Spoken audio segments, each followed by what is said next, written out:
Romanos capítulo 1. Y quiero leerle los versículos 1 al 7, sin estar bajo ilusión alguna de que vamos a cubrirlos todos, pero vamos a leerlos. Pablo, siervo de Jesucristo, llamado a ser apóstol, apartado para el evangelio de Dios, que él había prometido antes por sus profetas en las santas Escrituras, acerca de su Hijo, nuestro Señor Jesucristo, que era del linaje de David según la carne, que fue declarado Hijo de Dios con poder según el Espíritu de santidad por la resurrección de entre los muertos, y por quien recibimos la gracia y el apostolado, para la obediencia a la fe en todas las naciones por amor de su nombre, entre las cuales estáis también vosotros, llamados a ser de Jesucristo, a todos los que estáis en Roma, amados de Dios, llamados a ser santos, gracia y paz a vosotros de Dios nuestro Padre y del Señor Jesucristo. El enfoque de la introducción de Pablo en la epístola a los Romanos está en una frase al final del versículo 1. La frase es el Evangelio de Dios. Realmente ese es el tema de la epístola entera, las buenas nuevas de Dios. Una mirada rápida a cualquier periódico, un vistazo de cualquier revista semanal nos recuerda que en nuestro mundo las noticias son malas y están empeorando.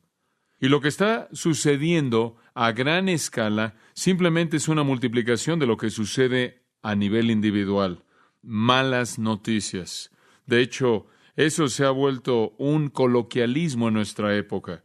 Malas noticias. Como usted puede ver, los hombres y las mujeres están bajo un poder aterrador. Y ese poder que está en la profundidad de su ser, los empuja a la autodestrucción. Ese poder es el pecado, y el pecado es lo que lleva a las malas noticias. Simplemente a manera de resumen, veo 4 áreas primordiales en donde el pecado produce malas noticias para la raza humana, y en cierta manera son secuenciales. Y no pretendo que éstas sean exhaustivas o cubran toda área de la vida, pero simplemente para motivarlos a pensar. Las primeras malas noticias que el pecado trae a un individuo es el egoísmo. Son malas noticias en la existencia humana que cada uno de nosotros esté inclinado hacia cumplir nuestro propio deseo en particular a costa de lo que sea. El elemento básico de la pecaminosidad es el dominio del yo, el ego. Inclusive esto comenzó cuando Satanás cayó. Él dijo, yo haré. 5 veces en estos verbos. El hombre ha heredado esta propensidad con la venida del pecado. Él es absolutamente egoísta, está centrado en sí mismo. Él quiere hacer lo que quiere, si se le permite. Y lo que una sociedad permita, él va a hacer. Él va a ir hasta donde la tolerancia de la sociedad llegue. El hombre va a consumir todo lo que está en sus ojos, en su propia concupiscencia. Él va a consumir cosas y va a consumir a gente y va a consumirse a sí mismo. Y cuando un amigo, un cónyuge, un amante o un miembro en su familia cesa de proveer lo que un individuo quiere, entonces es descartado como un par viejo de zapatos que no sirven para nada. Vivimos en un mundo en donde la gente está demandando sus propios derechos. Y esto no es nada más que la manifestación de lo que hay en la profundidad del corazón del hombre, egoísmo autodestructivo. Todo mundo quiere derechos. Y la meta definitiva en la vida es alcanzar la satisfacción personal. Satisfacción personal. Sea que usted esté en el mundo de los negocios o en el matrimonio, o sea que esté en alguna relación amorosa, el hombre termina pervirtiendo todo debido a su deseo egoísta por obtener ganancia, fama, dominio, popularidad, dinero, satisfacción física. Y entonces el pecado empuja a la humanidad a un estado egoísta de autoconsumismo. Alguien dijo que debemos usar las cosas y amar a la gente, pero en lugar de esto amamos las cosas y usamos a la gente. El final de esto es que el hombre es incapaz de sostener una relación significativa. Él es incapaz realmente de amar. Él no está dispuesto a dar y por lo tanto pierde aquello que es la fuente más obvia de gozo verdadero, que es la abnegación. El hombre se vuelve entonces dominado por una avaricia egoísta que lo aísla de todo y de toda cosa. Y el resultado de todo esto es que el hombre realmente llega a un punto de desesperanza y de soledad absoluta, y encuentra que todas las cosas que consumen sus propias concupiscencias llevan la ley de la devolución decreciente, de tal manera que entre más tiene, menos le satisface. Entonces, lo primero que el pecado ha producido a manera de malas nuevas es que somos egoístas, y es una trampa que nos lleva a la desesperanza. Ahora, las malas nuevas que el pecado produce, egoísmo, nos lleva a una segunda área que también son malas nuevas. El hombre no solo es egoísta, sino también es culpable. El autoconsumismo, el usar a la gente, abusar de la gente, hacer lo que sea para que pueda usted alcanzar lo que quiere, lleva a la culpabilidad, porque Dios ha diseñado que el hombre sienta algo cuando él peca. De otra manera, el hombre nunca podría evitar ir al infierno. Es como el dolor. Dios le ha dado el dolor para que usted sepa que cuando su cuerpo es lastimado, usted busque ayuda de su cuerpo. Y Dios le ha dado la culpabilidad como una manera de decirnos que estamos en el camino equivocado y algo tiene que cambiar. Y entonces el hombre es oprimido por la culpabilidad. Y las malas noticias es que el hombre vive en ansiedad, vive en temor, vive sin dormir, vive con problemas psicológicos, úlceras, muchísimas enfermedades causadas por su culpabilidad, las cuales él puede tratar de aliviar mediante la embriaguez o el suicidio o algo más. Vivimos en un mundo aterrador en el cual la gente está llena de pánico debido a su culpabilidad y tratan de cubrirlo mediante una fachada frívola.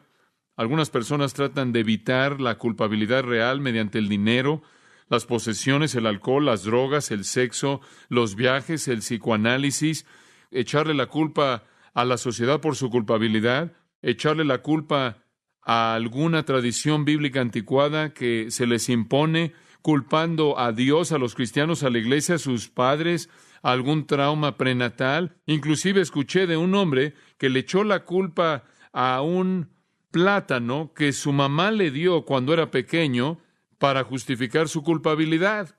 El egoísmo lleva al pecado y eso inevitablemente trae culpabilidad.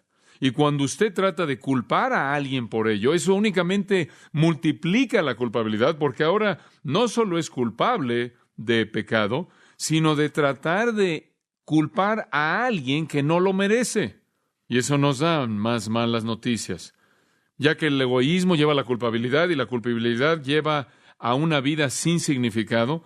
El hombre está atrapado en una trampa de su propio egoísmo, en la trampa de su propio egoísmo. No lo lleva a ningún lugar más que a una culpabilidad que lo abruma. Y tarde o temprano se dice a sí mismo, ¿en esto consiste la vida? Es mejor que no hubiera nacido. La vida se vuelve un ciclo interminable de tratar de encontrar satisfacción cuando es imposible y solo encuentra culpabilidad. Y en ese tipo de vida no hay satisfacción. Y donde no hay satisfacción, todas las preguntas elementales son hechas. ¿Esto es lo único que hay? ¿Dónde están las verdaderas respuestas? ¿Dónde están las verdaderas preguntas? ¿Por qué vivo? ¿Cuál es el significado de mi vida? ¿Qué es la verdad? ¿Dónde encuentro lo que es verdad? Al hombre se le alimenta una dieta constante de mentiras por parte del mentiroso Satanás, quien está a cargo del sistema del mundo. Y las mentiras realmente nunca proveen respuestas ante la pregunta del significado. Y por ello nunca escucho una respuesta. Nunca encuentro una respuesta. Y las noticias siempre son malas. Esto es lo que Edna St. Vincent Millay quiso decir cuando dijo, la vida debe seguir, y simplemente olvido por qué. Vivimos en una serie de periodos de 24 horas, sin importancia, sin significado, nada cambia, todo es vaciedad, y como el personaje primordial en una de las novelas de Sartre dijo, decidí matarme a mí mismo para quitar por lo menos una vida superflua. Ahora encontramos un cuarto elemento en esta cadena de malas noticias que es traída por el pecado, y me gusta llamarlo desesperanza. Comienza usted con un egoísmo autoconsumista y finalmente despierta ante el hecho de que encuentra la ley de el retorno o la devolución decreciente, y cuando todo ha terminado, lo único que encuentra es culpabilidad después de todo lo que ha hecho. Y a partir de este trauma y ansiedad de la culpabilidad, se encuentra la falta de significado en la vida. Y a partir de la falta de significado en la vida, se encuentran las malas noticias, que ahora no tiene nada ahora y tampoco lo tendrá después. Y entonces hay una desesperanza total, una carencia de esperanza. No hay satisfacción posible en una vida sin significado, llena de culpabilidad, centrada en uno mismo, únicamente la horrible expectativa de la muerte. ¿Y después qué? No hay esperanza. Entonces la gente enmascara la muerte, lo cual creo que es la obscenidad más perversa para la mayoría de la gente, pero la enmascaran al reírse de ella o al burlarse de ella o cubrirla de alguna manera para aliviar el temor que esto trae. Pero en últimas, son las peores noticias de todas. No hay nada ahí y tampoco hay nada aquí. Malas noticias. Malas noticias. Miles de bebés nacen diariamente en un mundo lleno de malas noticias. Son malas noticias. Y a lo largo de este proceso, los hombres se encuentran hundiéndose a mayor y mayor profundidad en un dilema porque son empujados ahí por el mentiroso Satanás, que continúa alimentándolos con las mentiras a través del sistema en el que viven. Y la manifestación de todo este pecado que ha producido malas noticias es lo que usted lee cuando toma el periódico Los Angeles Times, malas noticias. E inclusive los destellos de buenas noticias, que así le llaman, son momentos de descanso en una saga interminable de malas noticias. Es como alguien dijo acerca de los tratados de paz. Los tratados de paz y los tiempos de paz son solo esos momentos donde toda persona se detiene para recargar sus armas. Inclusive los pecadores tienen que dormir. Y un breve respiro y quizás algo de lo que supuestamente se llaman buenas noticias no duran mucho. ¿Hay buenas noticias? ¿Realmente hay buenas noticias? ¿Buenas noticias acerca de que el pecado puede ser enfrentado? ¿Buenas noticias acerca del egoísmo que no tiene que vivir de esa manera? ¿Buenas noticias acerca de la culpabilidad y ansiedad que puede ser aliviada? ¿Hay alguna buena noticia acerca del significado de la vida? ¿Hay alguna buena noticia acerca del futuro, de la vida futura después de la muerte? ¿Hay alguna buena noticia? Pablo dice en el versículo 1 que hay buenas noticias y esas son el Evangelio, las buenas noticias de Dios. Y de eso trata Romanos. Pablo comienza en el versículo 1 con las buenas noticias de Dios. Y en el capítulo 15, conforme llega al final, en el versículo 16, él dice: soy ministro de Jesucristo a los gentiles, ministrando las buenas noticias de Dios. Entonces, como un paréntesis en esta epístola, se encuentra la gran realidad de que Pablo está trayendo buenas noticias. Buenas noticias. Pablo también lo llamó las buenas noticias bienaventuradas. Las llamó las buenas noticias de salvación. Las llamó las buenas noticias de Jesucristo. Las llamó las buenas noticias de su Hijo. Las llamó las buenas noticias de la gracia de Dios. Sea lo que sea que lo llamó, fueron buenas noticias. Buenas noticias de que el pecado podía ser perdonado. Buenas noticias de que la culpabilidad podía ser quitada. Buenas noticias de que la vida podía tener significado. Buenas noticias de que el futuro tenía una realidad que era eternamente gloriosa. Buenas noticias. Y usted pensaría que estamos predicando las malas noticias por la manera en la que el mundo reacciona. Pero así de torcidos están porque están bajo la influencia del mentiroso. Tenemos buenas noticias. Ahora, al avanzar a lo largo del libro de Romanos, veremos las riquezas incomprensibles de las buenas noticias y cómo se desarrollan frente a nosotros.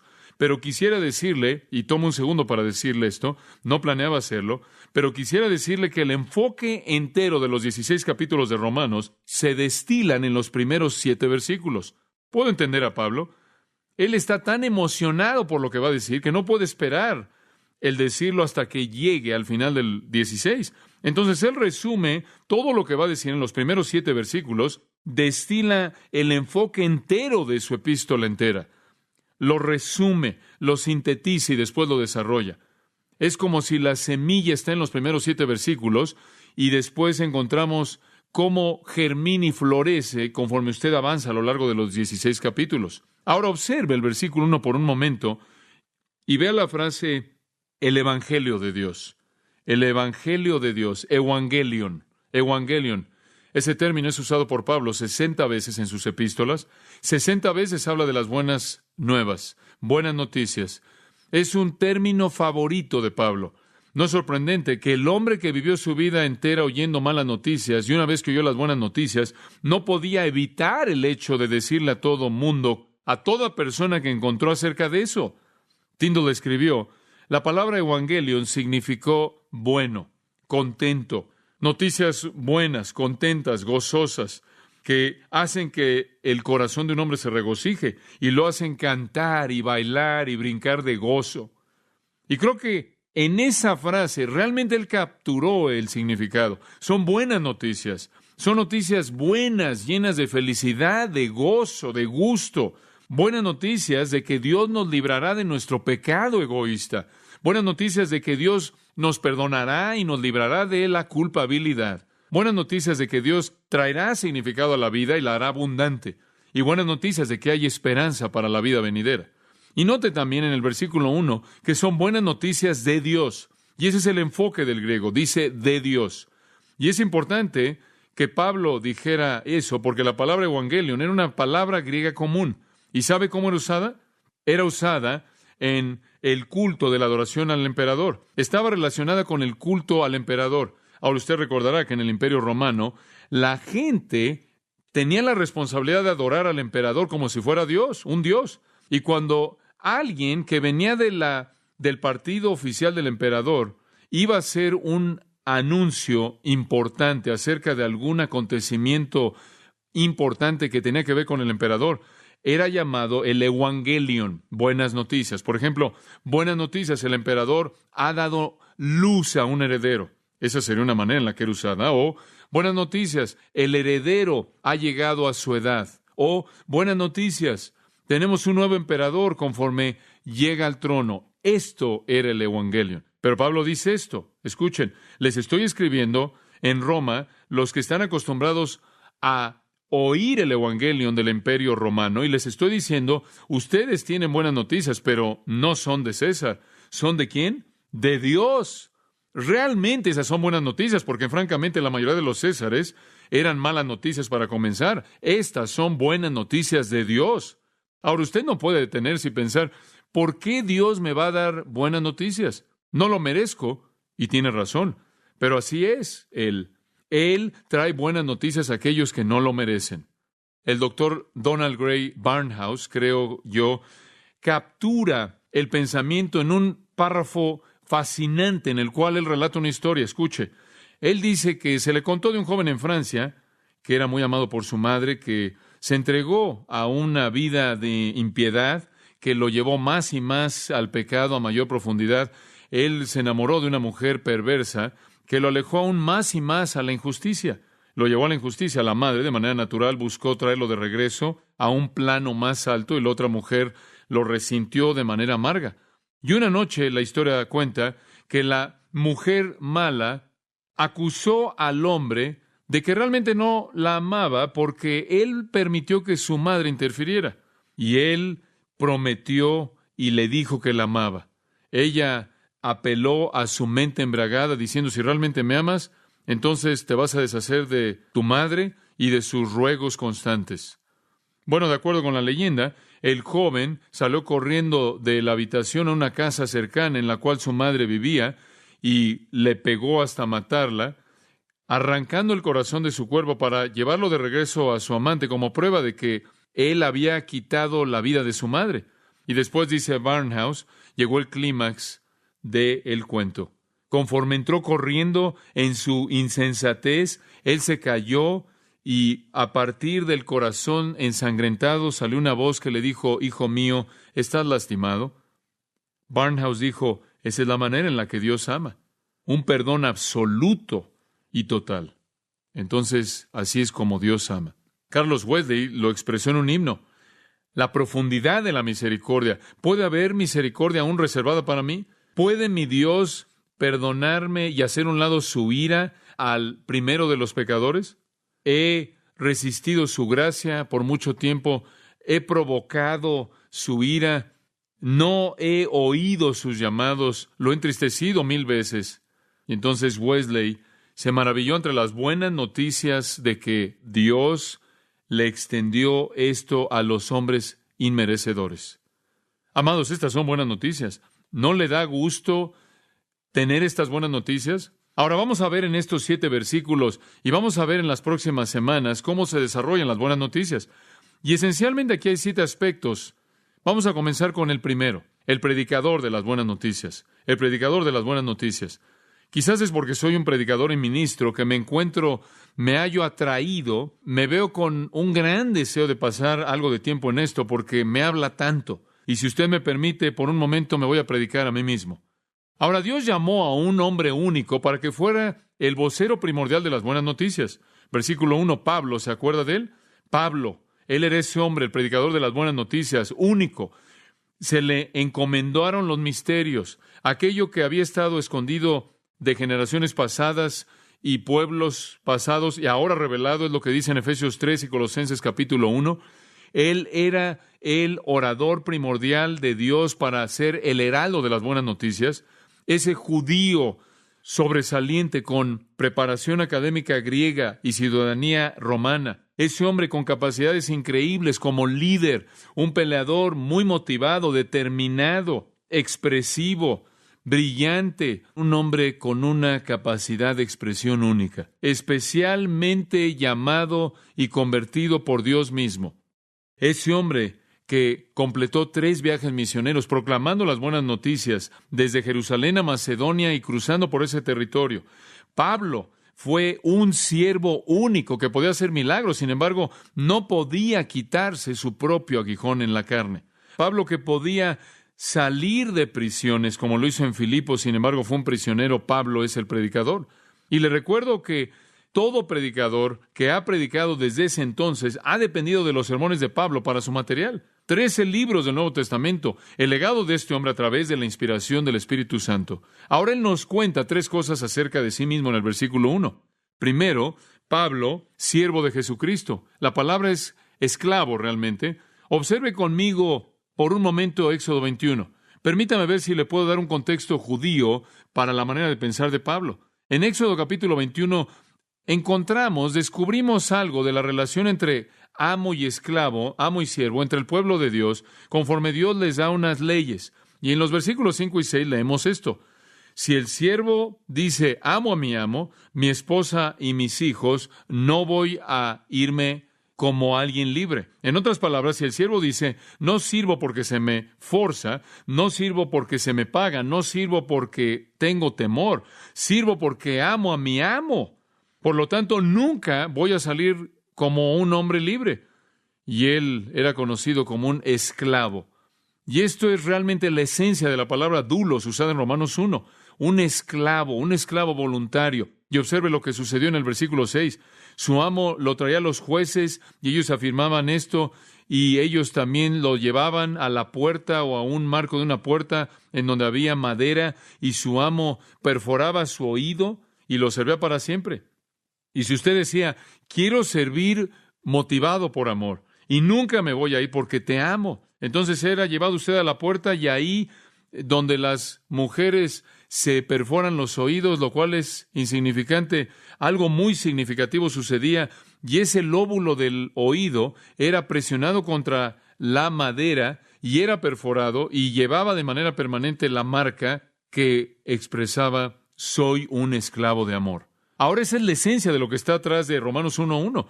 Regresa esa porción. Y Pablo está diciendo, yo soy un esclavo. Esto es algo que yo he escogido por amor, no por temor. Y habían millones de esclavos en el Imperio Romano. Quizás no todos entendían este concepto judío. Quizás algunos de ellos sí. Estoy seguro de que algunos de ellos servían por amor. Pero la mayoría de los esclavos en el mundo romano, en la cultura griega, no eran tratados como personas, sino como objetos, como herramientas. Si usted quería, usted podía matar a sus esclavos. No era algo importante. Por lo tanto, algunos comentaristas bíblicos dicen acerca de este pasaje que Pablo está usando doulos solo en su sentido judío, que él solo está hablando de la afirmación de su amor y de que está hablando de la dignidad de un servicio así. Y por cierto, en el uso hebreo del concepto de siervo, alguien en los rangos más elevados podía ser un siervo. Los reyes tenían siervos, ministros que ministraban a sus necesidades reales, Y entonces, en un sentido hebreo, un siervo podía ser un término sublime de gran honor y gran dignidad. Por ejemplo, en Génesis 26-24 dice que Abraham era un siervo. Números 12-7 dice que Moisés era un siervo. En Josué 24 dice que Josué era un siervo. En 2 de Samuel 7:5 dice que David era un siervo. Y en Isaías 20, versículo 3 dice que Isaías era un siervo. Y en Isaías 53 dice que cuando el Mesías venga será un siervo. Y entonces muchos comentaristas creen que Pablo está diciendo, soy un siervo de Jesucristo, y que dice esto como un énfasis de la dignidad de su responsabilidad en un sentido hebreo, más que en un sentido griego de menosprecio. Pero realmente creo que eso no es correcto. No es el punto de Pablo. Sí hay cierta exaltación, hay cierto honor, hay cierta dignidad maravillosa e incomprensible por ser llamado un siervo de Jesucristo. Hay un sentido en el que usted espera servir a la majestad y realeza del Rey de Reyes y Señor de Señores, y eso es verdad. Pero no es verdad separar eso de lo que los gentiles habrán entendido del mismo término. Y para el mundo griego mismo, doulos significaba esclavitud total, un esclavo, no dignidad, sino humildad. Y yo creo que Pablo quiere que veamos eso en ese sentido también. Él escoge otras dos palabras para hablar de su servicio. 1 Corintios 3 nos da una de ellas, versículo 5. Y aquí obviamente su énfasis se encuentra en la humildad. ¿Qué pues es Pablo y qué es Apolos? Diáconos. De ahí obtenemos la palabra diácono, significa un mesero. Si usted veía esa cultura, realmente significaba alguien que quitaba los platos sucios. ¿Pero qué somos nosotros más que meseros, mediante los cuales creísteis, conforme a cada uno concedió el Señor? Yo planté, Apolos regó, y Dios dio el crecimiento. Así que en el que plantes algo, en el que rega, sino Dios que da el crecimiento. No somos nada, él dice, sino meseros. Más adelante, en 1 Corintios 4:1, él dice, somos siervos de Cristo. Y él usa una palabra diferente. Él usa la palabra huperetes. Es la palabra traducida ministros en algunas versiones. Es huperetes. Huper significa abajo. Etes viene de una palabra que significa remar. Es un remero. Tenían barcos de 3 niveles con tres cubiertas. En esas 3 cubiertas habían 3 niveles de esclavos de galeón que estaban remando para que esos navíos, esos barcos avanzaran. Y Pablo dice, acuérdense de mí, como un esclavo de galeón de 3er nivel. Eso es humildad. No puedo ir más abajo de eso. Entonces sí, creo que hay un pensamiento hebreo aquí de dignidad, de honor, de respeto, pero está mezclado de manera maravillosa con la humildad del significado del término griego, de tal manera que Pablo, de manera paradójica, se encuentra a sí mismo tanto exaltado como el siervo de Cristo, como también humillado. Una expresión de humildad y dignidad. Y esta es la ambivalencia que todo representante de Jesucristo lleva. Algunas veces cuando pienso en la dignidad de lo que hago, me abruma. Algunas veces cuando me doy cuenta de que me pongo de pie y proclamo el Evangelio de Dios, cuando me pongo de pie y proclamo lo que he aprendido de la palabra de Dios y el ministerio de Pablo y la enseñanza de las Escrituras bajo el poder del Espíritu de Dios, me doy cuenta de que no hay un llamado más elevado en el mundo que ese. Y ahí hay una dignidad maravillosa, y la Biblia dice, nunca hables una palabra en contra de alguien que representa a Cristo. No acuses a un anciano, a menos de que tengas una buena razón para hacerlo delante de 2 o 3 testigos. Y la Biblia dice, da honor a quienes el honor es debido. Y la Biblia dice, págales doble de lo que les debes pagar si trabajan duro en la palabra y en la doctrina. Y la Biblia dice, respétalos. Y la Biblia dice, obedécelos y sométete a ellos y haz que tu vida imite su ejemplo. Es algo sublime. Sin embargo, está esa maravillosa ambivalencia espiritual que dice, es el servicio, el tipo de servicio más humilde, porque usted sabe que lo que usted hace, aquello que usted hace, no se lo ganó por algún derecho, no tiene derecho de hacerlo debido a quién es usted. Y entonces, como dijo Pablo en 1 Corintios 3, usted no es nadie, no es nada. Y entonces Pablo era un siervo, con todo lo que eso incluía, era un siervo de Cristo. Eso significaba que tenía que obedecer de manera absoluta a Jesucristo y al mismo tiempo había una dignidad que era maravillosa. En segundo lugar, el predicador del Evangelio dice, no solo soy un siervo de Jesucristo, sino también soy llamado a ser apóstol. La mejor manera de expresar el griego, ser llamado a ser apóstol, es llamado apóstol. Llamado apóstol. La idea es que él era un apóstol, no porque él decidió serlo, sino porque Dios decidió y lo llamó de manera eficaz. No hay una selección humana aquí. Por cierto, el término apóstol fue usado primero por el Señor en Lucas 6:13. Él llamó a sus discípulos apóstoles. Ahora, Pablo era llamado apóstol por Dios. Rápidamente, por un momento, acompáñeme a Hechos capítulo 9. Y usted se acuerda, a partir de la semana pasada, que Pablo iba camino a Damasco a perseguir cristianos. Y el Señor lo detuvo y lo cegó. Y después vino un hombre llamado Ananías, quien cuidó de él. Y en el versículo 15 de Hechos 9, el Señor dijo a través de Ananías a Pablo: id, ve, porque instrumento escogido me es este para llevar mi nombre. ¿Él es un qué? Un instrumento escogido. No fue su decisión, fue la decisión de Dios.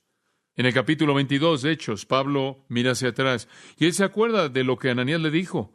Ananías llegó a él así como el Espíritu lo instruyó en el capítulo 9 y le dijo en el versículo 3, hermano Saúl, recibe la vista. En la misma hora vi y él dijo: el Dios de nuestros padres te ha escogido para que conociese su voluntad y vieras al justo y oyeras la voz de su boca.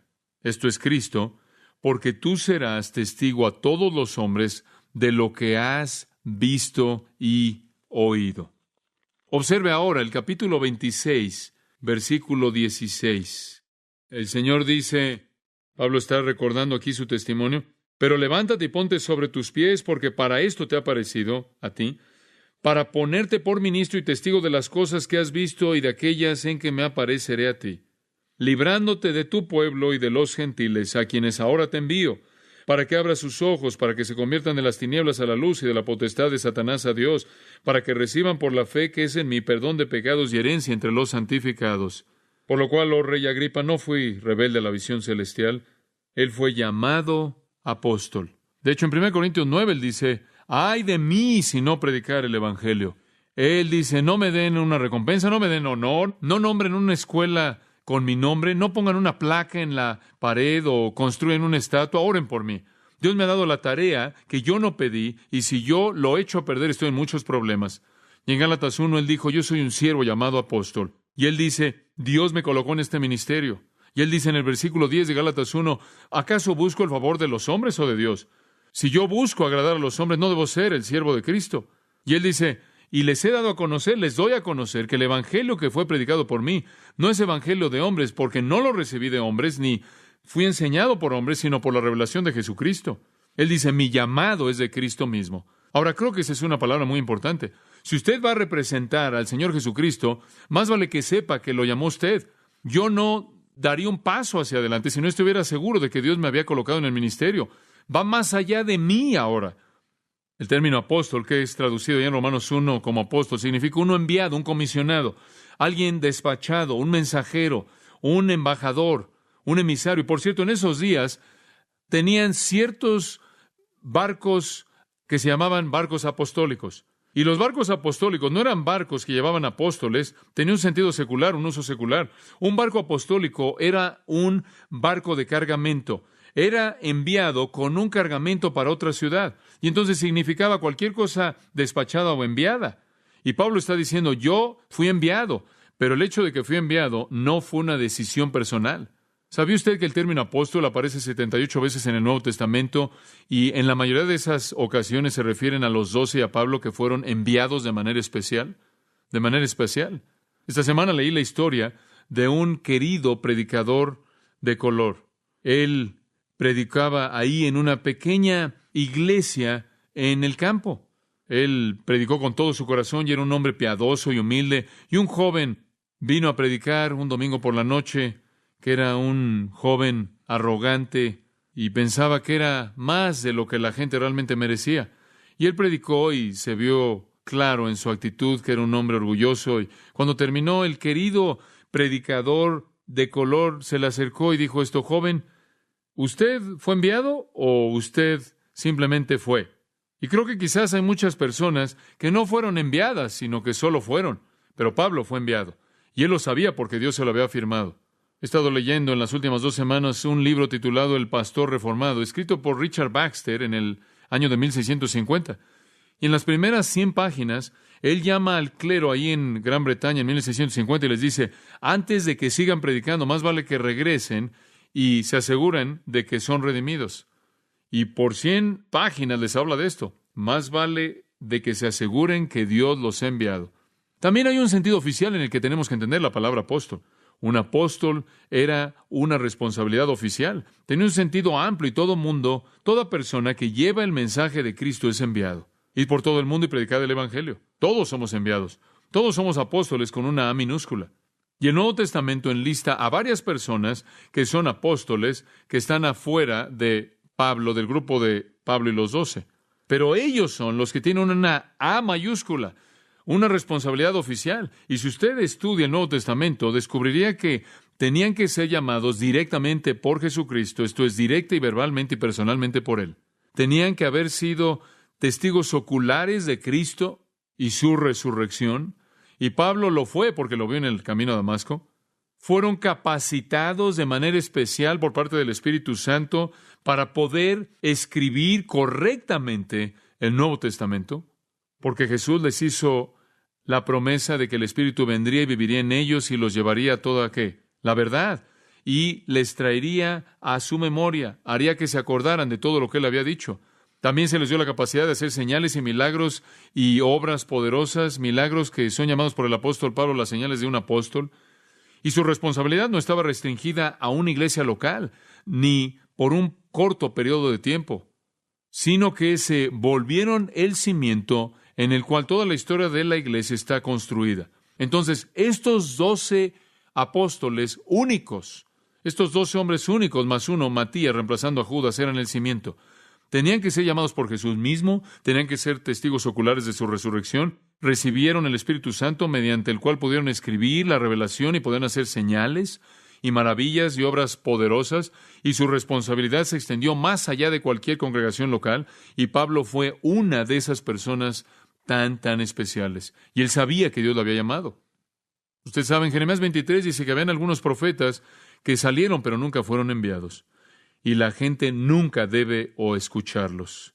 Oh, amados, quiero decirles que hay tantos profetas así como ellos el día de hoy, que están allá afuera hablando, pero no deben ser escuchados. Son profetas condenados, falsos profetas. Y después están aquellos que nunca fueron enviados, simplemente salieron, no tienen la unción de Dios, y no debemos escucharlos. Han corrompido a la iglesia a lo largo de todos los siglos de su existencia y continúan haciéndolo aún el día de hoy. Y entonces Pablo dice, soy siervo, dice Pablo, siervo de Jesucristo, llamado a ser apóstol.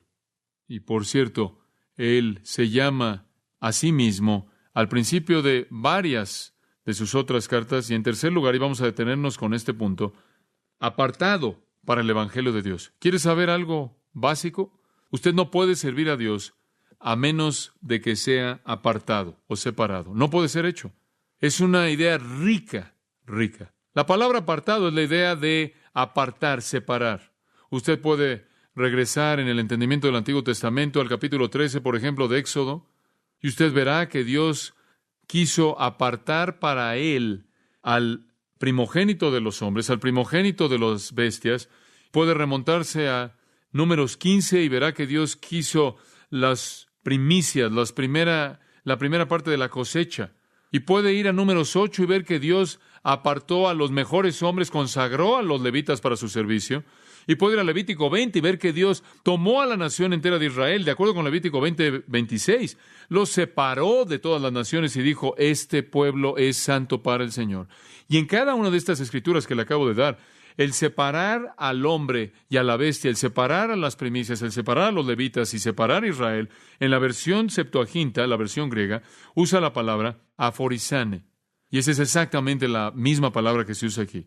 Significa separación en el sentido más pleno. Esos animales y esos primogénitos, esos hijos primogénitos, fueron totalmente separados al Señor. Los primicias lo mismo, los levitas igual, la nación igual. No debía haber mezcla alguna. Y Pablo sabía que una vez que fue llamado apóstol, él fue desconectado del pasado. Por cierto, aforizane tiene en medio una pequeña frase, foriz, que puede ser la raíz de la palabra fariseo. Fariseo significaba uno separado. Y su vida entera, hasta este punto, su vida adulta, Pablo había sido un fariseo, separado a la tradición o separado para la tradición de los judíos. Ahora él dice, yo soy, por así decirlo, un fariseo separado para el evangelio de Dios. Buenas nuevas, ya no más malas noticias del hombre. En Gálatas 1:15 él dijo, pero cuando agradó a Dios, que me apartó desde el vientre de mi madre y me llamó por su gracia. Pablo fue separado desde el vientre de su madre. En el camino a Damasco él fue separado para el evangelio de Dios. Y después se volvió un pastor de la iglesia en Antioquía. Y en Hechos 13:2 la Biblia dice que el Espíritu Santo dijo, apartadme a Pablo y a Bernabé para enviarlos a la obra a que los he llamado. Él fue un hombre separado. El secreto de su servicio es que era un esclavo. Él se rindió de manera total al Señor. Él fue un apóstol enviado para llevar el mensaje. Y amados, él cortó el cordón. Quiero decirles que hay más gente en el ministerio del Evangelio que ven poco fruto y no ven poder, aunque pueden entender que deben ser siervos y pueden haber sido llamados, pero en algún punto a lo largo del proceso no están dispuestos a ser separados, a apartarse. ¿Sería tan amable de ver conmigo una última referencia, la última que veremos por esta ocasión? Segunda de Timoteo capítulo 2. ¿Usted se acuerda de la situación en segunda de Timoteo capítulo 2? Timoteo era un siervo del Señor, siervo de Cristo. Timoteo era un apóstol con una A minúscula, no uno de los 12 más Pablo, no obstante un mensajero enviado. Pero Timoteo había llegado a un punto en su vida en el que todo estaba desmoronándose. Lo perdió. Él se desmoronó. ¿Sabe usted lo que estaba pasando? Bueno, simplemente al ver esta carta puede ver muchas cosas. Versículo 6, capítulo 1. Por lo cual te aconsejo que avives el fuego del don de Dios que está en ti por la imposición de mis manos. ¿Qué quieres decir con avives el fuego del don de Dios? ¿Cuál era el don de Dios? Bueno, el don de Dios fue la capacidad particular que tenía para el ministerio, la predicación y la enseñanza. Y eso era un don de Dios que se le dio y le fue confirmado por aquellos que tenían conocimiento y confirmado por la imposición de las manos. En otras palabras, él estaba volviéndose flojo en el ministerio. Simplemente no estaba funcionando. Y después dice, no solo no estás funcionando, sino que versículo 7, Dios no nos ha dado espíritu de cobardía. Se había vuelto tímido en lugar de valiente. Versículo 8, por tanto, no te avergüences de dar testimonio de nuestro Señor, ni de mí, preso suyo. Aquí está Timoteo, un hombre discipulado personalmente por Pablo, lo suficientemente dotado como para haber seguido a Pablo como el pastor de la iglesia Efesia. Este es el Timoteo de quien Pablo le dijo a los corintios, se los voy a enviar para que él los corrija, porque él les va a recordar toda mi manera de operar, de cómo hago todas las cosas. Esto fue reproducción. Este era el hijo número 1 y él no está funcionando. Él es tímido y está avergonzado del evangelio, inclusive de estar asociado con Pablo. Y capítulo 2, versículo 15, procura con diligencia presentarte a Dios aprobado como obrero que no tiene de qué avergonzarse, que usa bien la palabra de verdad. Aparentemente ni siquiera realmente estaba haciendo su trabajo, estaba cumpliendo con su trabajo con la palabra de Dios.